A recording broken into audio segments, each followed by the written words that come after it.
गुरुर्ब्रह्मा गुरुर्विष्णु गुरुर्देवो महेश्वर गुरुर्साक्षात् परं ब्रह्म तस्मै श्री गुरवे नमः।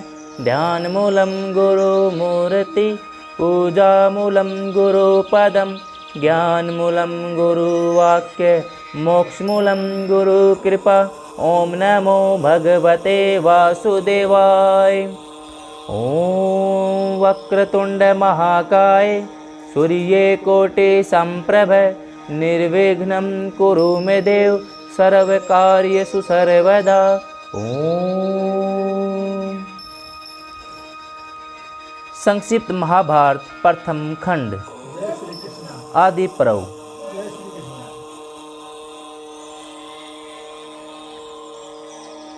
अभी तक हमने पढ़ा जरत्कारु ऋषि की जरत्कारु से विवाह हो जाता है और फिर जब जरत्कारु उनसे विवाह विच्छेद करके चले जाते हैं तब हम आज आगे पढ़ेंगे परीक्षित की मृत्यु का कारण। श्री शौनक जी ने कहा, सूत नंदन, राजा जनमेजय जी ने उत्तंग की बात सुनकर अपने पिता परीक्षित की मृत्यु के संबंध में जो पूछताछ की थी आप उसका विस्तार से वर्णन कीजिए।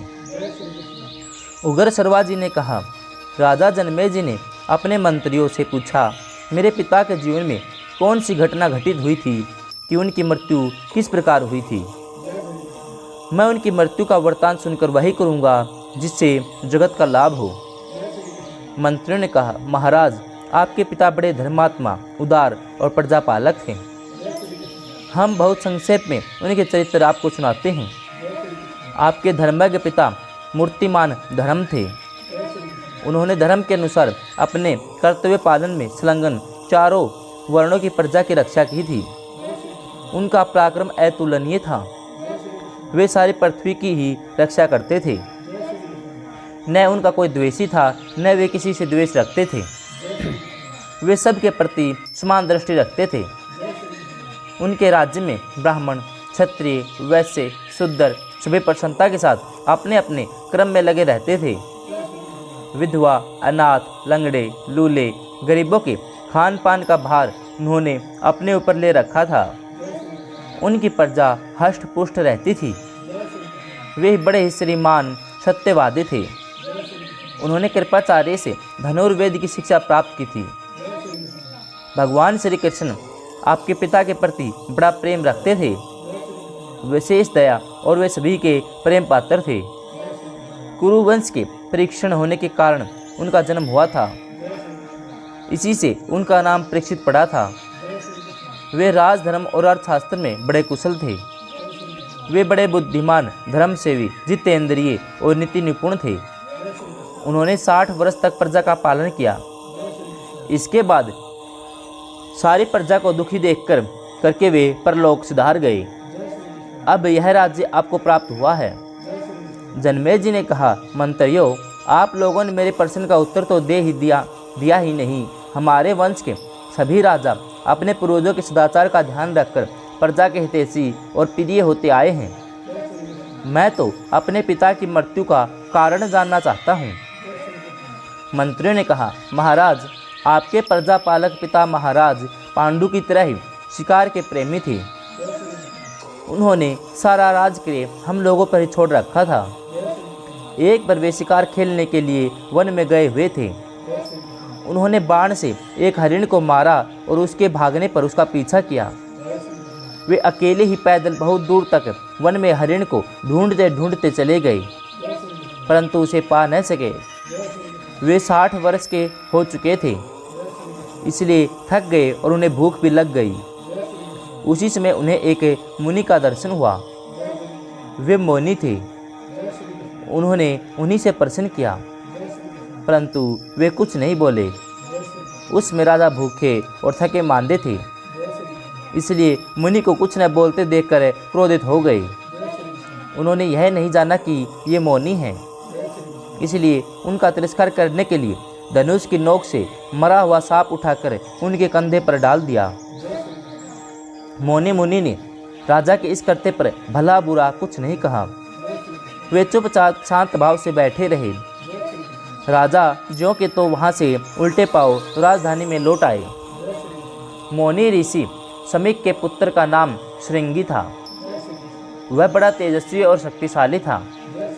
जब महातेजस्वी श्रृंगी ने अपने सखा के मुख से यह बात सुनी कि राजा परीक्षित ने मौन और निश्चल अवस्था में मेरे पिता का तिरस्कार किया है, वह क्रोध से आग बबूला हो गया। उसने हाथ में जल लेकर आपके पिता को शाप दिया, जिसने मेरे निरपराध पिता के कंधे पर मरा हुआ सांप डाल दिया है। उस दुष्ट को तक्षक नाग क्रोध करके अपने विष से 7 दिन के अंदर ही जला देगा। लोग मेरी तपस्या का फल देखें। इस प्रकार सांप देखकर श्रृंगी ऋषि अपने पिता के पास गया और सारी बात कह सुनाई। समीक मुनि ने यह सब सुनकर अच्छा नहीं समझा और आपके पिता के पास अपने शीलवान और गुणी शिष्य गौरमुख को भेजा। गौरमुख ने आकर आपके पिता से कहा, हमारे गुरुदेव ने आपके लिए एक संदेश भेजा है कि राजन, मेरे पुत्र ने आपको शाप दे दिया है, आप सावधान हो जाएं। तक्षक अपने विष से 7 दिन के भीतर ही आपको जला देगा। आपके पिता सावधान हो गए। 7वें दिन जब तक्षक आ रहा था, तब उसने काश्यप नामक ब्राह्मण को देखा। उसने पूछा, ब्राह्मण देवता, आप इतनी शीघ्रता से कहाँ जा रहे हैं और क्या करना चाहते हैं? काश्यप ने कहा, जहाँ आज राजा परीक्षित की तक्षक सांप जलाएगा, मैं वहीं जा रहा हूँ। मैं उन्हें तुरंत जीवित कर दूंगा। मेरे पहुँच जाने पर सर्प उन्हें जला भी नहीं सकेगा। तक्षक ने कहा, मैं ही तक्षक हूँ, आप मेरे डसने के बाद उस राजा को क्यों जीवित करना चाहते हैं? मेरी शक्ति देखिए, मेरे डसने के बाद आप उसे जीवित नहीं कर सकेंगे। यह कहकर तक्षक ने एक वृक्ष को डस लिया और उसी क्षण वह वृक्ष जलकर खाक हो गया। काश्यप ब्राह्मण ने अपनी विद्या के बल से उस वृक्ष को उसी समय हरा भरा कर दिया। अब तक्षक ब्राह्मण देवता को प्रलोभन देने लगे। उन्होंने कहा, जो चाहो मुझसे ले लो। ब्राह्मण ने कहा, मैं तो धन के लिए वहाँ जा रहा हूँ। तक्षक ने कहा, तुम उस राजा से जितना धन लेना चाहते हो मुझसे ले लो और यहाँ से लौट जाओ। तक्षक के ऐसा कहने पर काश्यप ब्राह्मण मुँह मांगा धन लेकर लौट गए। उसके बाद तक्षक छल से आया और उसने आपके महल में बैठे हुए सावधान धार्मिक पिता को विष की आग से भस्म कर दिया। तंत्र आपका राज्य अभिषेक संपन्न हुआ। यह कथा बड़ी दुखद है, फिर भी आपकी आज्ञा से हमने सब सुना दिया है। तक्षक ने आपके पिता को डसा है, उत्तंक ऋषि को भी बहुत परेशान किया है। अब आप जैसा उचित समझें करें।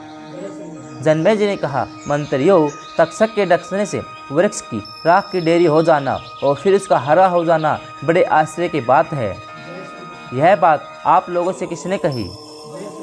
अवश्य ही तक्षक ने बड़ा अनर्थ किया। यदि वह ब्राह्मण को धन देकर न लौटा देता तो काश्यप मेरे पिता को भी जीवित कर देता। अच्छा, मैं उसको उसका दंड दूंगा। पहले आप लोग इस कथा का मूल तो बतलाइए। मंत्रियों ने कहा, महाराज, तक्षक ने जिस वृक्ष को डसा था उस पर पहले से ही एक मनुष्य सूखी लकड़ियों के लिए चढ़ा हुआ था। यह बात तक्षक और काश्यप दोनों में से किसी को मालूम न थी।